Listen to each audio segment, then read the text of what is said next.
Hello, bienvenue dans cette nouvelle vidéo. Aujourd'hui, nous allons parler des bulbes et des bulbilles.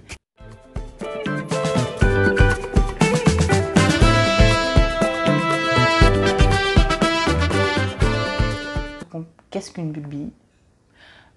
Comment la faire partir? Et voilà, donc si tu es débutant dans les plantes, je pense que j'ai pas mal de choses à t'apprendre. Et par contre, si tu es quelqu'un qui s'y connaît déjà un peu et qui a une collection, tu pourras sûrement avoir quelques astuces pour rater aucun de tes bulbilles et ne plus les voir pourrir. Première chose, qu'est-ce qu'une bulbille? Le bulbille se forme à partir d'un bulbe. On va prendre l'exemple que je pense qui sera le plus parlant pour vous, c'est par rapport aux alocasias. Donc les alocasias les feuilles d'alocasia sont les résultats d'un bulbe qui va venir avoir des excroissances au niveau de ses racines, et ces excroissances, en grossissant, vont devenir des bulbilles. Alors, de quoi est fait un bulbe ou une bulbille? Ce qu'il faut savoir, c'est que ce sont des réserves pour la plante. Voilà, c'est à l'intérieur que la plante trouve la force de sortir des racines, mais aussi de sortir des feuilles. Je pense que vous connaissez tous cette plante-là. C'est un énorme bulbe. Voilà comment ça se présente. Donc c'est un énorme bulbe qui a une excroissance, qui là est déjà en train de sortir des feuilles, mais cette excroissance-là, quand elle arrive à maturité, elle peut se détacher donc du bulbe principal pour devenir une plante, une autre plante en fait, une plante totalement autonome.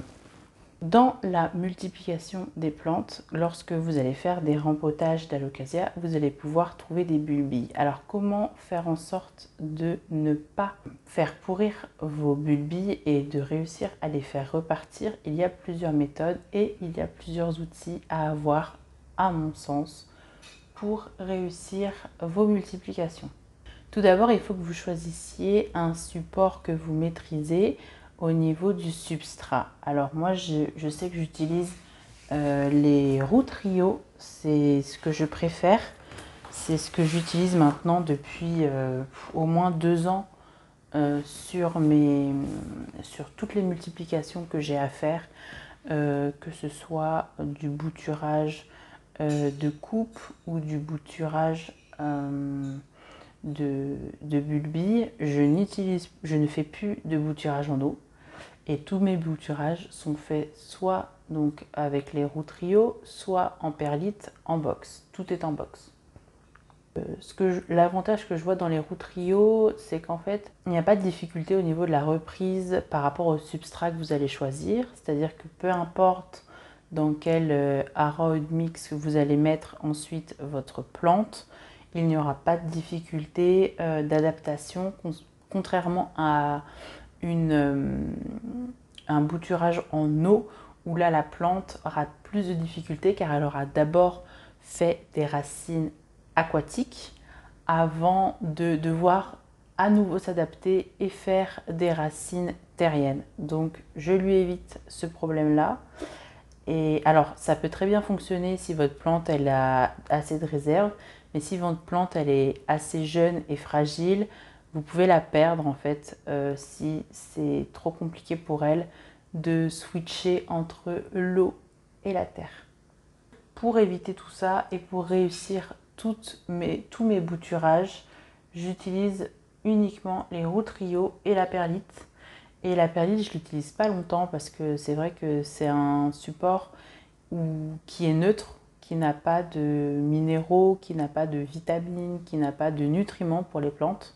Donc ça va être très bien pour les racines parce que pour se développer, c'est très sain, c'est très safe. Il n'y a pas de problème de pourrissement. Mais par contre, ça tire sur ça tire sur les réserves de la plante et il faut, à mon sens, assez rapidement les rempoter si on ne veut pas avoir une plante ensuite carencée. Donc revenons à nos bulbilles. Les bulbilles, je les fais donc partir dans des roues trio. Je vais vous insérer donc le procédé que j'utilise pour ne pas les louper. Avec cette méthode, j'ai eu 100% de réussite. J'ai pas un seul bulbille qui a pourri. Donc à mon avis, c'est une méthode qui a fait ses preuves. Je vous laisse donc avec le cas pratique. Une fois que vous avez prélevé vos bulbilles, je vous conseille de les peler. C'est Plante Mama qui m'a donné ce conseil. Pour ma Macrorhiza variegata, ça a fonctionné. Utilisez pas le côté tranchant, mais l'autre côté, ça suffit largement. Allez-y doucement. Ça reste fragile. Et cette étape permettra au bulbille de prendre plus facilement car il aura moins de travail à faire pour sortir ses racines. Ça évitera aussi le pourrissement de cette petite peau de protection, chose qui peut arriver lorsqu'on met des bulbilles en serre.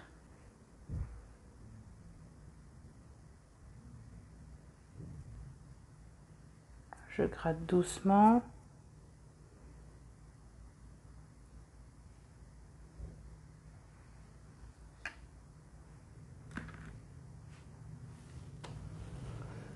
Voilà, c'est pas grave si c'est pas impeccable. L'important c'est d'avoir enlevé toute la partie où les racines vont sortir. Faut pas s'acharner quoi. Je pense que là ça suffit.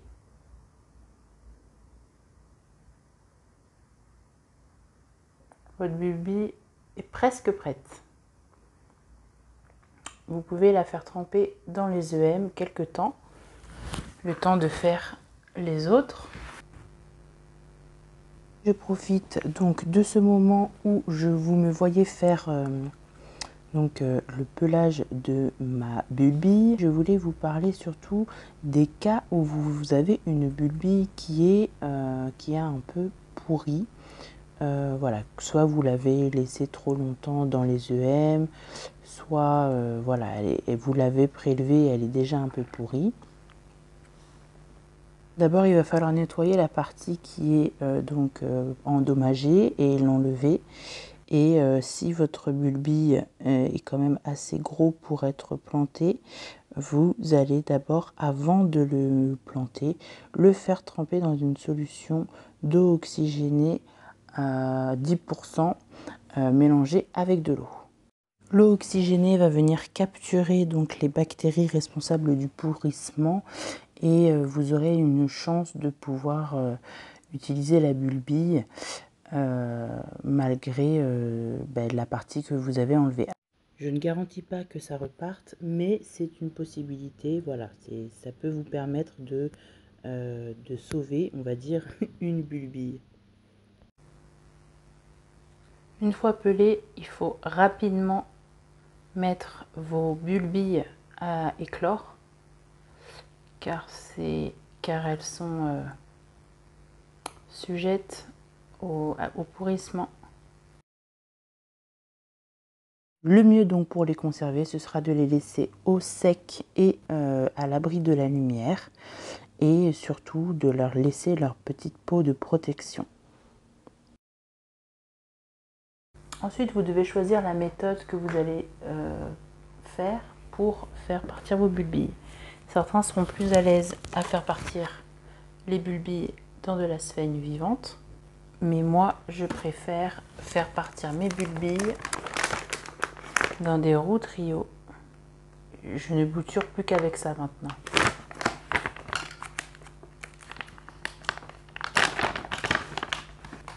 Ce sont des cubes de terre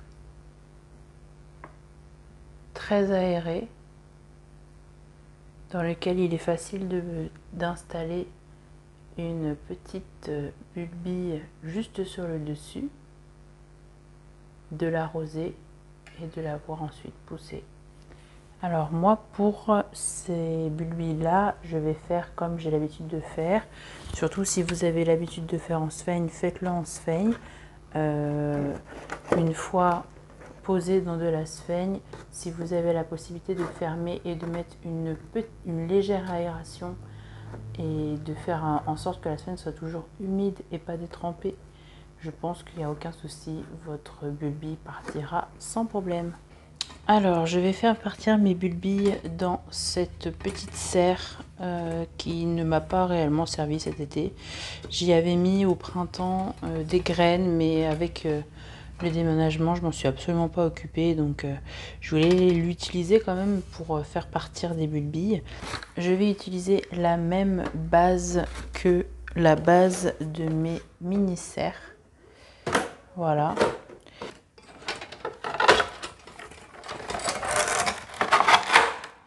Hop. Ce qu'il faut savoir, c'est que ces espèces de petits cubes là, je les ai achetés séparément de mes cubes de culture. Elles vont parfaitement.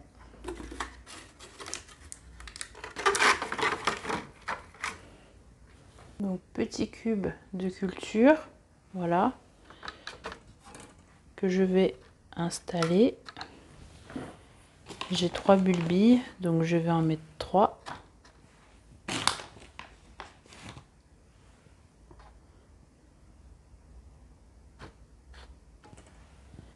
Je vais pas gâcher cette solution d'eau et de M, donc je vais arroser avec.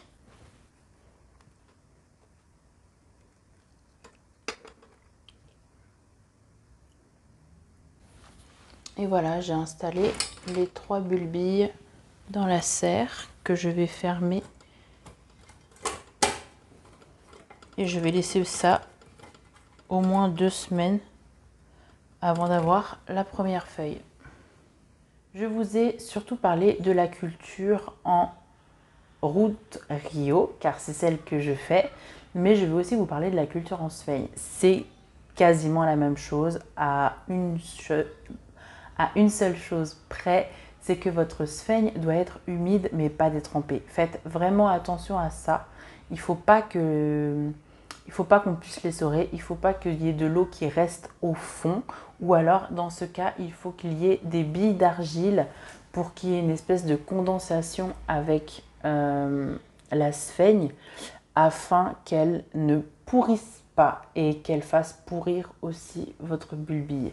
Faites attention à la lumière parce qu'un bulbille ne s'active, donc c'est-à-dire ne se réveille que lorsqu'il a assez de lumière et assez d'humidité.